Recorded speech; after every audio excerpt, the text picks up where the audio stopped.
friend. Welcome back to the Old Fashioned On Purpose podcast. So today we have a different sort of guest, and he is actually not a homesteader. But when I got an email with the potential of having him on the show, I could not pass it up because this is a topic that I know that you all are going to find very interesting. So a few episodes ago, I had David Montgomery and Ann Bickley on the show, and we talked about soil health. And a part of that interview, we discussed the devastating effects that chemicals, especially chemicals like glyphosate, have on soil microbes and how they can really just kind of go in there and destroy the health of the soil and then have a direct correlation to the nutrition content of our food as a result. So we had a great conversation around glyphosate and soil.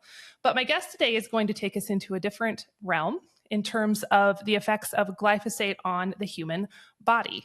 And you're just going to love this. I'll let him give you his introduction and kind of how he got into this world.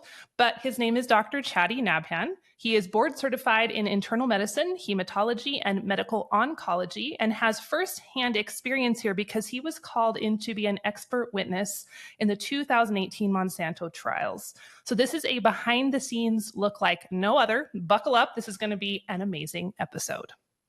So welcome, Dr. Nabhan. Thank you so much, Jill. I really appreciate the invite, and I'm equally excited to be with you and with your listeners and viewers. Yes, I'm so excited for this conversation. And maybe just to kick it off, can you give us a little bit of your background? I know you have an extensive bio. I just gave the shortened version, but you have amazing credentials. And also maybe just kind of give us a little bit of a segue into how did you get into this situation that you found yourself in 2018? Yeah, and so I'm a medical oncologist and a hematologist. What that means is I take care of patients who are or were affected by cancer. And I developed a special expertise and interest in a form of cancer called non-Hodgkin lymphoma, or lymphoma in general, Hodgkin and non-Hodgkin. Lymphomas are forms of cancers that involve the lymph glands, which we all have in our bodies, and somehow these lymphomas affect the immune system, the bone marrow, which is the actual storage area of our cells.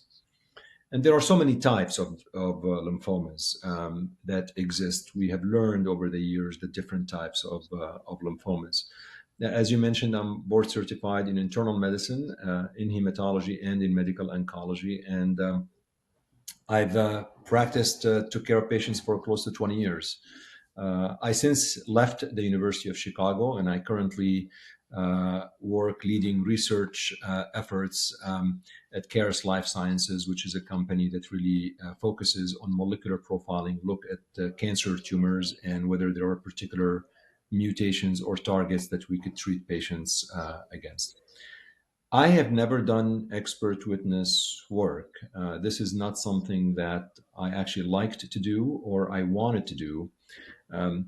As probably your audience knows, occasionally physicians get called to look into malpractice cases. And I did not want to do that. I had really no interest. And part of this, A, I did not have enough time. And B, frankly, there's a lot of nuance in taking care of patients and people. And sometimes medical records don't reflect that. But I was called to look into Roundup and the relationship between Roundup and non-Hodgkin lymphoma. And I was not aware of that relationship.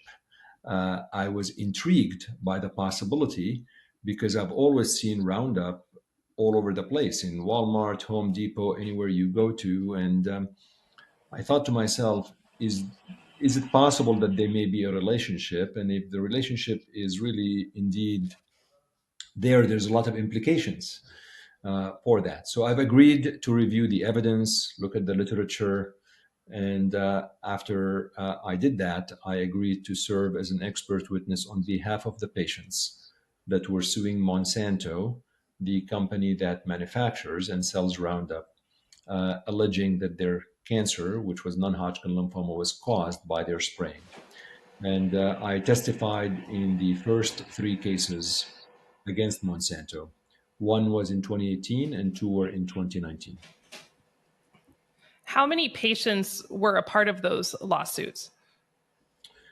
Well, the lawsuits that I testified in court, the first one was, again, one patient, Johnson, Dwayne Johnson. The second one was the Hardeman versus Monsanto. And the third one was a couple, a man and his wife, the Piliads against Monsanto.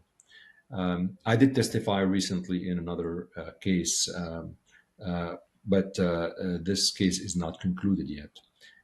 But to answer your point, probably there have been a lot of additional cases, Mm. and Bayer, which is now the parent company of Monsanto, Bayer bought Monsanto, settled over 100,000 cases for over $11 billion.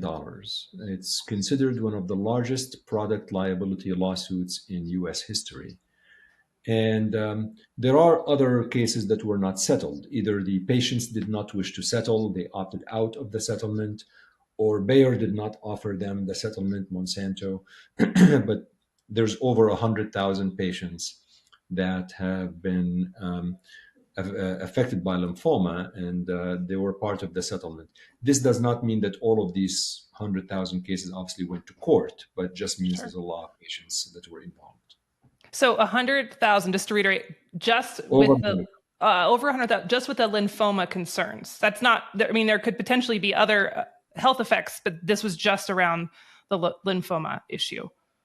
This is just with non-Hodgkin lymphoma specifically. Wow. And it's actually interesting what you mentioned, Jill, because there could be other health effects. And who knows, right? There are lots of studies out there on endocrine disruption, the possibility of affecting infertility. Is it possible there may be relation to autoimmune diseases and things like that? I did not look into this, so obviously I cannot opine on these areas, but certainly you could. It's worthy of investigation. There are some papers on this. A lot of people are interested in it because, again, Roundup is in our soil everywhere that we actually consume food. So you could certainly it is legit to have concerns, but I did not investigate or look into anything besides non-Hodgkin lymphoma.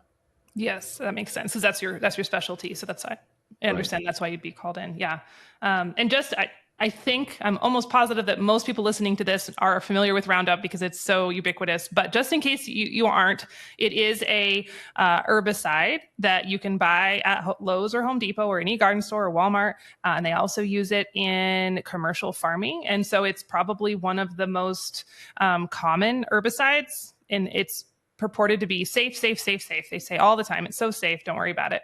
And so So that's, it is literally the most common herbicide. It is yes, it is the most used weed killer in the world. yes, yes. I have a family member was, who sold Roundup and other chemicals for a living. And I remember having conversations with him and sharing my concerns. And he was like, and he was sharing what they told him as a salesman, right? And it was just like, you could drink it, it would be fine. Like, this is the most harmless chemical in the whole world. So yeah, and it's just everywhere. And there are some now genetically modified crops, the Roundup ready crops that are, you know, created in the lab, so you can spray like alfalfa, you can spray a field with Roundup and it kills the weeds, but it doesn't harm the alfalfa. And that's a whole nother realm of interesting effects. But yeah, it's But everywhere. Yeah.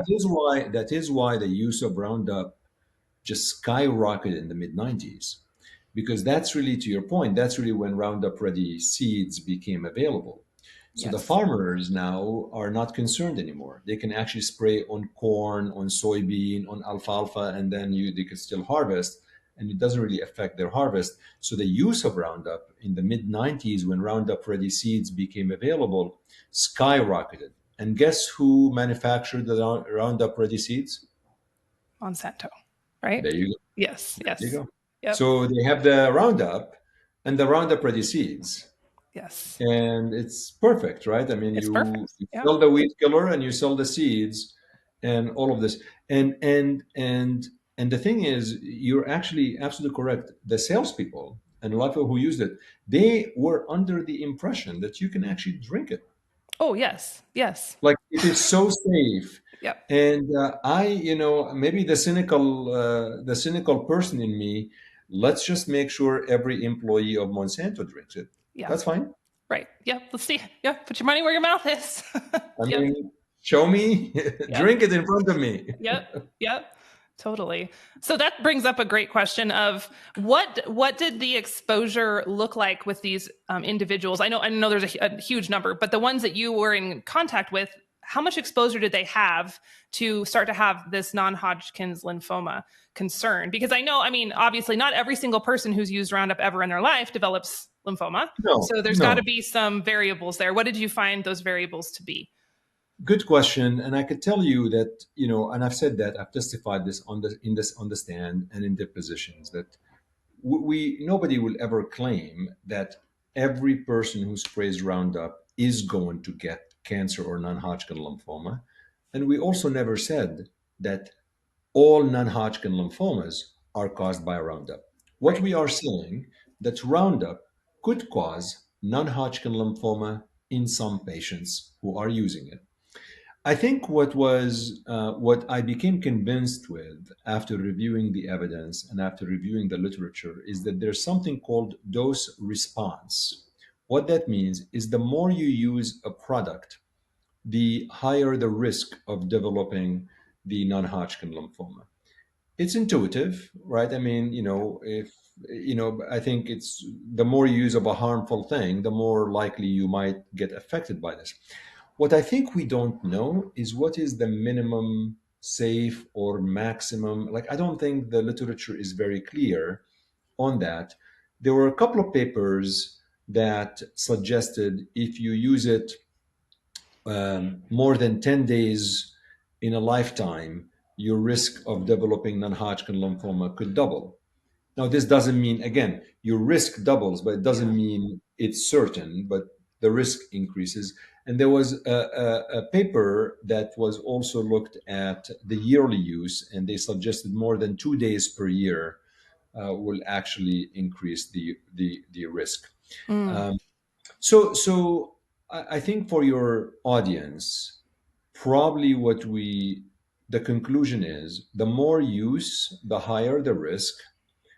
I don't think the literature is conclusive what is the minimum safe amount.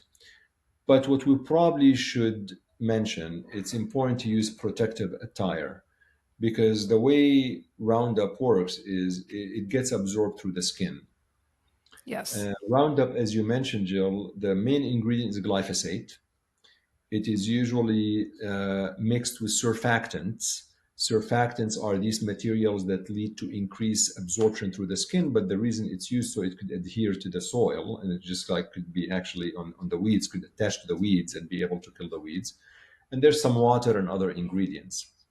So, so basically, you have to use protective gears because you don't want this to come to your skin, to your face, because it could be very absorbed and it could cause problems. Interestingly, Monsanto during court proceedings, they've actually admitted that they have never conducted long-term carcinogenicity studies on Roundup on Roundup.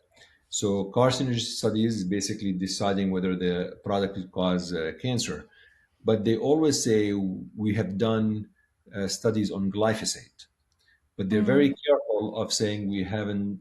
And they've actually, this is in court proceedings, and as your listeners know, all of the court proceedings are public. This is public court. It was not. So so so the idea is, well, glyphosate, Roundup is not just glyphosate alone. It has other material, and Roundup is Roundup. It has several other compounds.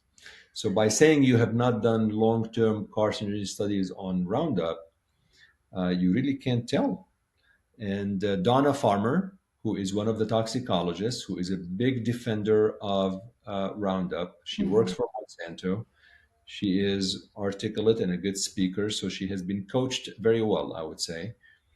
She has said in an email that was made public in court that we cannot say that we don't have any long term carcinogenicity studies on Roundup and causing cancer. This was, again, admission from Monsanto. Interesting. So they're using that loophole, the vernacular there to kind of trip people up. But have there been long-term studies on glyphosate in particular that would show carcinogenic effects? There has been some studies. And I detailed that in my book. But basically, some of the to take your audience a little bit to the down memory lane with history, because I think it's important. Yes. So any company that manufactures pesticides, they need to go through a certain regulatory process, and they have to submit what they call registration studies to the EPA. There's a particular department within the EPA. So Monsanto, as well as other companies, used a lab called IBT Labs. And IBT Labs actually was a lab in Chicago, where I live. It's actually the headquarters, or not far from my house, apparently. Yeah. IBT Lab turned out to be a fraudulent lab. So I am sure your audience will go and Google IBT Labs, and they Yeah. will find out that the founder of IBT Lab was a pathologist from Northwestern University that eventually they made up data. So the lab actually made up data. So the data that led the EPA to register glyphosate was fraudulent. Now, this affected more than one company, affected other companies, not just Monsanto, by the way. But basically, that was the data that was relied upon by the EPA. And the EPA, after this was discovered, and by the way, these founders were prosecuted, and you can find all of the information, they're publicly Hmm. available. They requested additional studies. They said, okay, well, the original EPA classification of glyphosate, that it was oncogenic, it was possibly could cause cancer. And they were requesting additional studies from Monsanto. With time, these studies were never done, and somehow the EPA dropped their request. So that compound was moved in from possibly oncogenic to completely safe without any additional information that the EPA should rely on. There was another study. It was, I think it's famously called the mouse study, where mice were actually fed glyphosate at increased doses. And it turns out that the more doses the mice get, they will develop certain tumors. Okay. So, versus the mice that were not given glyphosate, they were exposed to glyphosate. So, the pathologists were discovering tumors in the mice that were getting glyphosate versus the mice that were not getting glyphosate. And the EPA saw this, and that was, again, part of the reason why they classified as possibly oncogenic.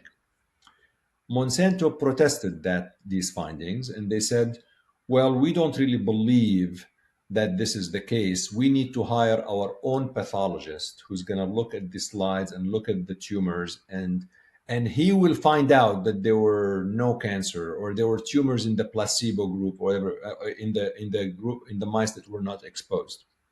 Sure enough, this is what happened. So they brought their own expert who apparently found a tumor in the mice that were not exposed, and Hmm. accordingly, this nullified or vindicated glyphosate from causing any problems. There's a lot of shady things there that were happening, but I think that what I've learned is that some of the behavior suggests that there's something going on there, and we need to really look under the hood scientifically.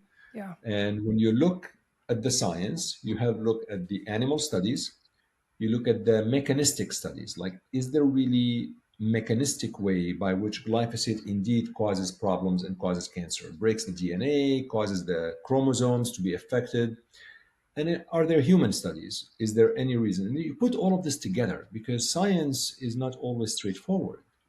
It's not always straightforward. I mean, how many Yes. times have you gone to a doctor and they saw you, they examined you, and they said, well, I'm not 100% sure, but let's try this and see how you feel. Call me in 3 days. I mean, Yes. it just sometimes it's not really, things are not just straightforward.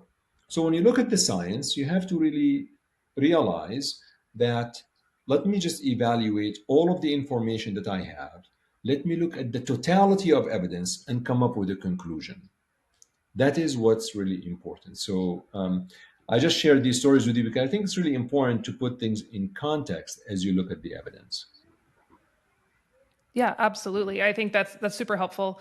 It's fascinating that such a big product, such a popular chemical, would have seemingly so little due diligence done on the back end. Like it just seems like, I mean, wow, you'd think that had been tested and retested and checked and double checked, and it doesn't appear that that was the case in the approval process.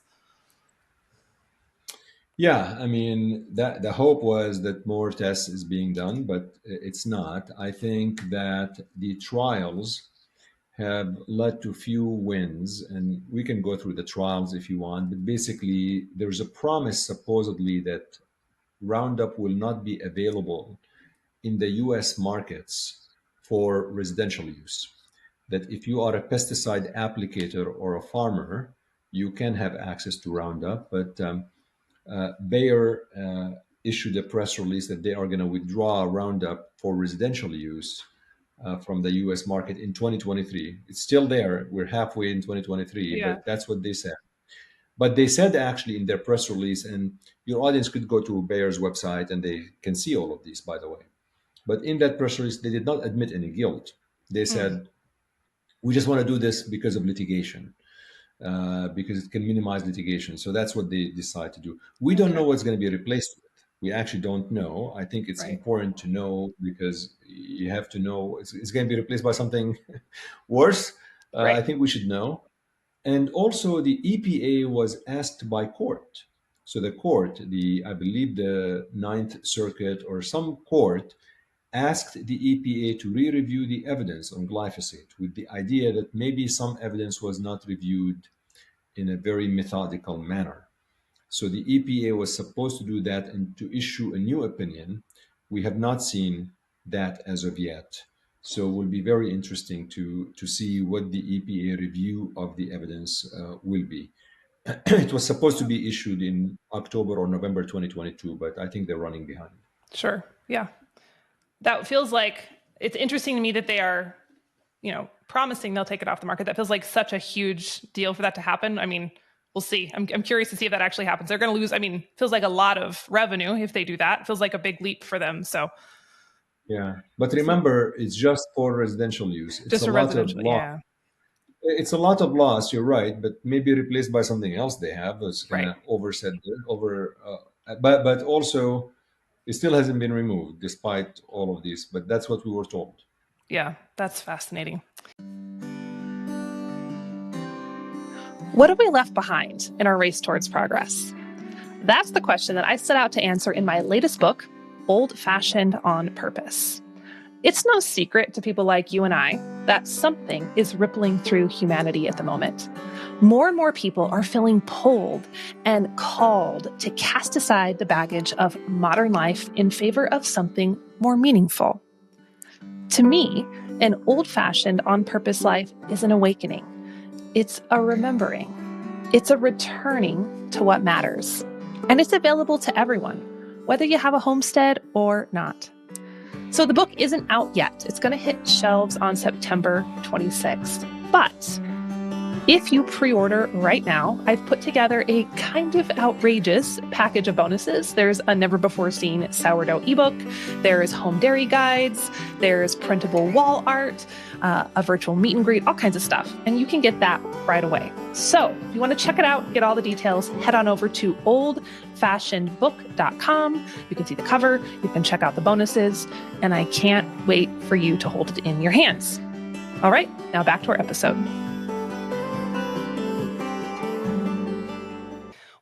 So kind of back to the trial.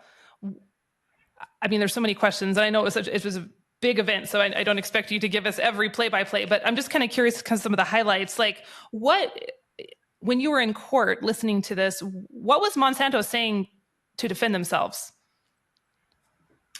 Look, the I call it the playbook of Monsanto. I think with time, having been involved in these now since 2016, spring of 2016, when I first got called, it's hard to believe it's been over 7 years actually, but it has been. Yeah. I think the playbook, whenever they have somebody that challenges them, the first thing they try to do is to discredit the witness. They want to find ways to make sure that the jury does not believe you. Because if you lose the jury, ultimately, if you lose the jury, you've lost the case. So if they're able to convince the jury somehow that you are not a credible witness, you are not somebody that should be believed, then it does not matter what you say afterwards. Your opinions won't matter because they were able to actually convince that. So there is definite strategy in how do we actually discredit that expert witness to make sure that the jury does not believe what he says. It's a strategy that's done by both sides, right? I mean, if Sure. you're on the patient side, you want to discredit the Monsanto witness. The second piece is putting their hat on the regulatory agencies, the EPA, EPA, EPA. If the EPA said it's safe, then it must be safe. The EPA must be basically, it's the final ruler in the land. Yep. What they say is absolutely correct. And they rely on other regulatory agencies in Europe, Canada, and all of this. What that misses is that we all know, you, myself, and the listeners and the viewers, that these regulatory agencies could be politically biased. Yep. They could have a lot of bias, and they don't always make the right choice. Just because the EPA said something is safe, it does not mean it's 100% safe. And I think we should do the due diligence, and we have to look under the hood and see what studies and what information these regulatory authorities relied upon to make that decision. Is it possible that there has been some, behind the door kind of discussions between the Sure. manufacturer and the EPA? And in my book, I actually detail some possibilities that there actually may be some issues going on between the EPA and Monsanto. It was not 100% sure, but I do think there was some smoke, and if there's smoke, maybe there's fire somewhere. Yeah. So the EPA piece is really important. And the third thing that they always relied on is they try to tell you that the patients that are suing them, why they are very sympathetic to their diagnosis and to what they went through, you cannot prove that it caused the cancer in this particular individual. It went back and forth like crazy, even as they were appealing the verdict and everything. They keep saying, well, Dr. Nabhan and others did not suggest that it could be idiopathic. So, idiopathic for your audience basically is we don't know why it happened. So, basically, can you really tell me that this patient may not have had this cancer because of chance? Sure. Because we just don't know. And my answer to this, well, of course, if you can't find the reason, you would say it's by chance. I don't know. But if you have a possible reason, you can't ignore it. Sure. Yeah. I mean, again, imagine a heavy smoker that develops lung cancer. You cannot say, well, I'm not going to buy into lung cancer being caused by the heavy smoking and just ignore it. So, playbook, discredit the witness, talk about the EPA and the regulatory authorities, then question the fact that no matter what, you cannot link this material to the cancer in this particular individual. The fourth strategy that they sometimes do is discredit the plaintiff himself or herself. So, for example, they go into are you sure you sprayed that much? Do you have receipts? Can we see the Roundup bottles? I'm like, that's crazy. If you Yeah. were thinking you're just using something safe, you're not going to remember. So, but you know that you've done it. Let me give you an example just for your listeners. Yeah. So, I like to drink tea. Now, I don't know how much tea I've drank in the past year. If you ask me, do you drink tea? I'm like, yes.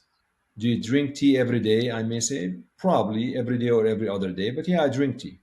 But I cannot probably quantify how much tea I drank in the past year because I believe tea is very safe. Right. It's actually very good, and I like it. So I'm not gonna really quantify it. But now contrast this, let's say, with blood transfusion. Blood transfusion is very safe, but it's not drinking tea.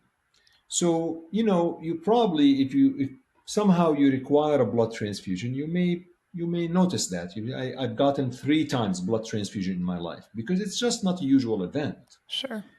So people have grown to recognize that Roundup is like safe. You could drink it; it's fine. They're not going to really keep track of, they remember they bought it, they remember they used it, they probably remember their pattern of use. Well, I usually spray twice a month or something. But they have that possibility sometimes of questioning the witness.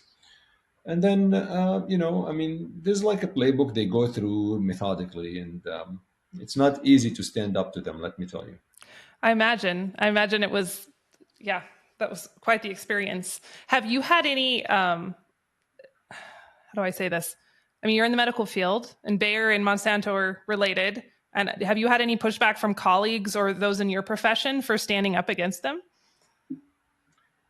I mean, obviously, Monsanto did retain experts who are also medical oncologists who actually testified on their behalf. Sure.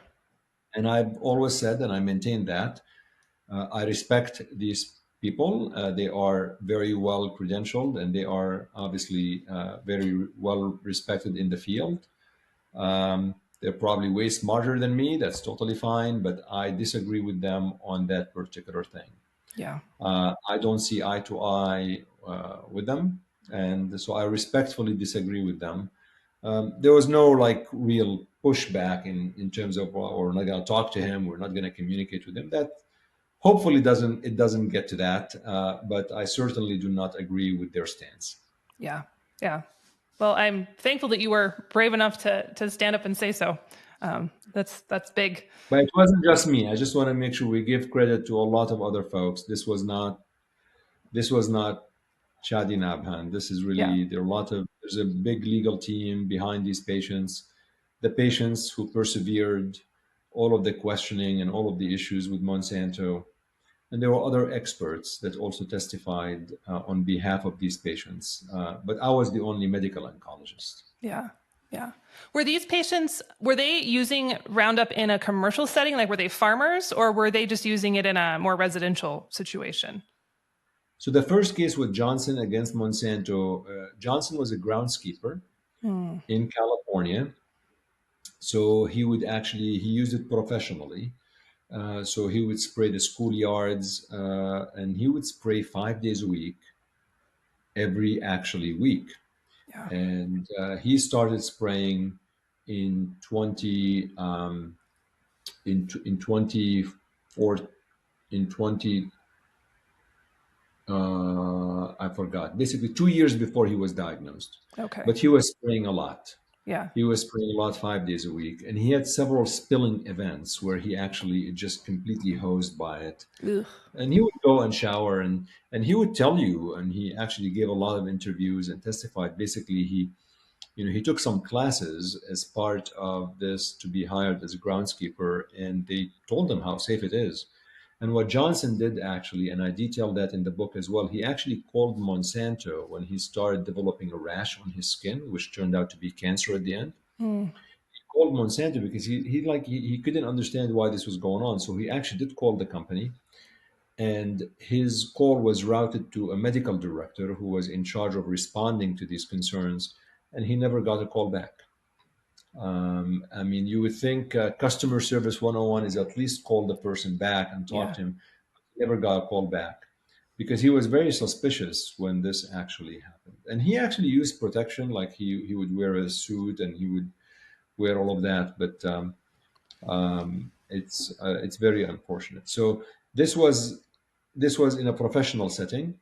The Hardeman case, which was the second case, which was in a residential setting, and the third case was the patient and his wife who developed the same kind of lymphoma, except hers was in the brain and his was in the Hmm. body. Was also residential use, was not really agricultural use. Okay.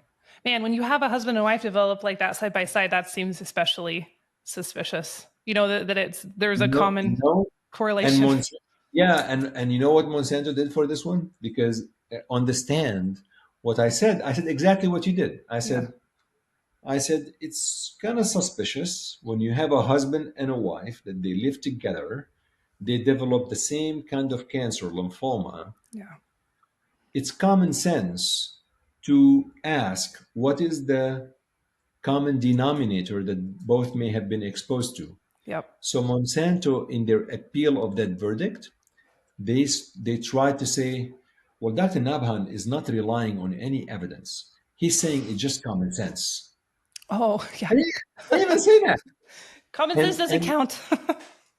but they're trying to say that that I just used common sense to make it to reach a conclusion, which is not what I said. I said common sense when you have two people living in the same household. Right. So the judges in the appellate court, they said this is not what he said. We read his testimony, and this is not what he said. So I felt vindicated when they actually rejected their appeal. They Yes. lost the appeal. Yes. Oh my goodness. So in those three cases, Monsanto was guilty, right? In all three of those? Yes, yes, in And all three of those. yeah, what was kind of the smoking gun, if you will, that eventually convinced the court to declare that verdict against Monsanto? So the jury was convinced with the evidence that was presented. I think that the first case was probably the toughest. It was the first case, and it was also the case where there was a lot of evidence that was not always shown to the jury. So, as you probably know, I actually learned this. I did not know this before, but the jury doesn't always see all of the evidence. So basically, there's a lot of effort and there's a lot of strategy between both sides to determine what do you show and not show the jury. I did not know So that. can we really, yeah. So for example, the judge has to decide what the jury is allowed to actually see and what they are not allowed to see. So what you put into evidence. Mm. So so the first case they were not seeing everything, and I think the second case they saw more. So I think the jury really saw enough information where Monsanto did not. They concealed some facts. They also had some ghostwriting. So there were scientific articles that Monsanto contributed to, but they did not acknowledge that they did. There were a lot of articles written about that. And it's ultimately the jury. I mean, look, Monsanto did win subsequent cases, by the way, after these three cases. But Oh, yeah, because but it's pretty interesting when you look at some of these cases that Monsanto won, because it's the devil is in the details, and you'll have to really know who are the because they settled over 100,000 cases. In other words, if you're paying over $11 billion, as far as I'm concerned, you're guilty. Innocent people do not pay over yeah. $11 billion, right? I mean, There's something I'm going on. innocent. I'm Yeah. innocent, but I'm going to give you $11 billion because I like you. Yep. That's not how it works. No. But I think they became very strategic. So they actually do go to court when they think they may win, because they, depending on where the case is, which state, which city, what is the jury pool, what is the likelihood of winning, it became like a chess match. Like, it's very strategic at this point, because on one side, some of the plaintiff lawyers may take very weak cases, right? You and I just said not everybody that sprays is going to get lymphoma. Yeah. So it's possible some of these cases were weak cases where there's really no link, but the plaintiff lawyers thought maybe they can actually convince the jury. And then Monsanto thought that the case is weak, and the jurisdiction or the jury selection is going to be in their favor. Maybe they're more like sympathetic to the defense or something like that. So then they decide to take the case to court. But you have to step back and look at everything to reach the conclusion. Yeah. As far as I'm concerned, Roundup could cause lymphoma in some patients, and Monsanto is guilty of that because they could easily put a warning. They could easily warn the public. Everybody, you can go and buy a pack of cigarettes right now, can't you? Yep. Yep. But you know the risk, and so you make a decision. We are all entitled to make a choice, Yes. but to make a choice, you need information. And in Absolutely. my view, they did not volunteer this information to the public. And that is the key. The jury were able to see in these three cases that any way you look at it, there were information that these people were entitled to, and the company that made the product did not provide this information. Fascinating. And so to this day, are there warning labels on Roundup? Nothing. No, unfortunately. Just Unfortunately, there okay. is no warning label. And I could tell you that is part of the reason I wrote the book. I really wanted everybody to know about this. I mean, one of the things that led me to write it was in the second trial, in the Hardiman case, the lawyer for Monsanto was telling me, well, Dr. Nabhan, you're telling me that Roundup could cause non-Hodgkin lymphoma. I don't really see you going around the country and lecturing on it. I don't see you telling students and fellows and all of these people. And he was right. I wasn't doing this because I didn't think I could. Yeah. I actually thought if there's an actual trial that is ongoing and I'm an expert witness on it, I'm not allowed to do this. Sure. So I told him I didn't think I can. He said, no, no, you can. And that word, when he said that, stuck in my brain. I'm like, okay, I will. I will. And the best thing to do was to write a book that everybody could read. So yes, I mean, I think that unfortunately there's no warning label, but we have to tell people as much as possible and share the knowledge. And I still hope that it will be withdrawn as promised in 2023 from residential use. We have to take any small win that we can get. Yep, absolutely. And I think even beyond that, though, I mean, I have a love-hate relationship with the internet, but one of the beautiful things about the internet is it does give information to people that they might not have had before. So I think just you being out there, putting your story out there, writing the books, having the podcast is really important. So maybe, I mean, labels or not, whether it's still on the Walmart shelves or not, we're knowledge is power. We're giving that to folks, and I think that's key. Yeah, Yeah. absolutely. I agree with you 100%. Yeah. So how has this whole experience over these number of years, how has it influenced your buying decisions, what you eat, what you do in terms of health? Has it changed any of your actions on a day-to-day basis? It should change it more. The problem is availability and what's out there in the market. I mean, it's all over. Yeah. It's really all over, right? I think that I'd like to consume organic food where I can. I think that the hope is that you're able to um, have less exposure to pesticides in the food. Sometimes you may not have access to it. Sometimes you can. Not everybody also can get organic food on the spot. I mean, there's other things, but I certainly would like to do more of that when I can, and I have. I think I have less trust in our regulatory authorities. Yeah. I'm surprised by the EPA's decision and things like that, and I also was a little bit surprised that in the legal proceedings, I thought there would be more transparency for the jury.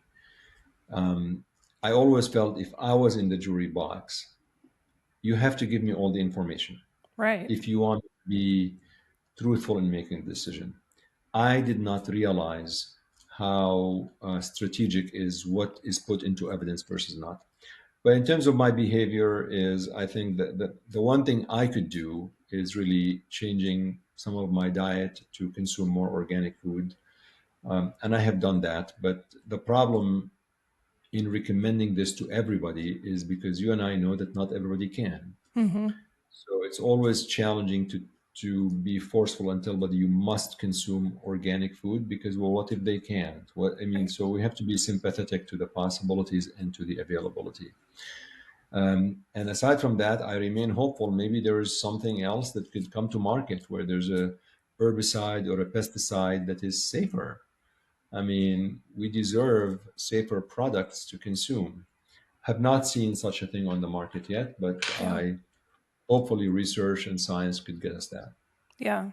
And I know these trials that you participated in were in more relation to the Roundup coming through the skin and affecting the patients that way. But in your travels and all your knowledge, do you know of any studies that speak to the effects of consuming it? Like if a vegetable or a fruit or a plant has been sprayed, like or even wheat. I know wheat is often sprayed.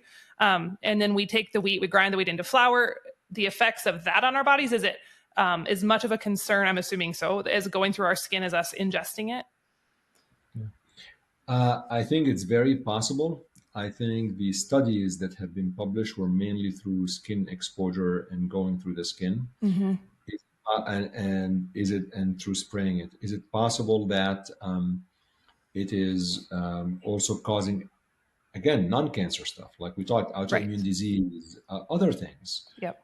I mean, gluten intolerance that happen not because of celiac disease. I mean, other things. I mean, there are certain diseases that were not present 40 years ago that people are just going through right now. Yes. So I'm very open-minded to that possibility. I just have not seen or come across a lot of scientific literature in the peer-reviewed literature that have discussed that, and some of it is because the difficulty of conducting this research. And other elements. But I Sure. certainly would not dismiss that. Yes, absolutely. Yeah, and I think I know for my audience, there's especially as we're learning more about soil health here on some recent episodes, I think there's enough reason to just not spray it for the sake of your soil microbes, and then just not getting it on your skin is icing on the cake, or not consuming it. So lots of reasons to avoid it and look for alternate solutions in all the realms. Absolutely. Yeah, Absolutely. yeah. Couldn't agree more. Do you feel this is my last question, I think, for you? Do you, I feel like sometimes looking out and watching Monsanto, it feels like they have monopolies on all the things and nothing sticks to them and they always get away. Do you feel like those tides will ever turn? Do you feel like these movements will start to kind of make their foundation crumble or make them be accountable? Like, what's your feeling on that? Well, they have, again, I mean, they paid a lot of money. They were bought by Bayer. Bayer's stock price went down by two-thirds. If you look at the Bayer stock price when they actually bought, before they bought Monsanto, it was in the 40s. Okay. It's now about 14. It went Mm, down significantly. They lost a lot of market cap. There was a lot of demonstration against Bayer in Germany. The CEO lost the confidence vote. He actually was stepped down. There's a new CEO that's starting on June 1st. Um, Economics sometimes is a very good punishment to large corporate. yeah. Bayer stocks have not recovered. I think Bayer made a very, very wrong decision. The Wall Street Journal, various reporters who covered the acquisition, they actually claimed that this was one of the worst decisions, that was worst acquisition they saw in corporate America. Wow. So I think that is important. I think in terms of the larger picture of the tide will shift. I really hope so. But look, our politicians, let's face it, there's a reason why there's a career for lobbyists Yeah. in Washington. I mean, people literally their job is to be on the Hill every day and they lobby for things. Yeah. And you pay them money and they go and get the votes and get things like that. I certainly hope that people will advocate and be unified and write to Congress and to the elected officials when there are concerns. Um, it's a marathon; it's not a sprint. Yeah. So we should keep our eyes on the prize. We should take every small win that we can get.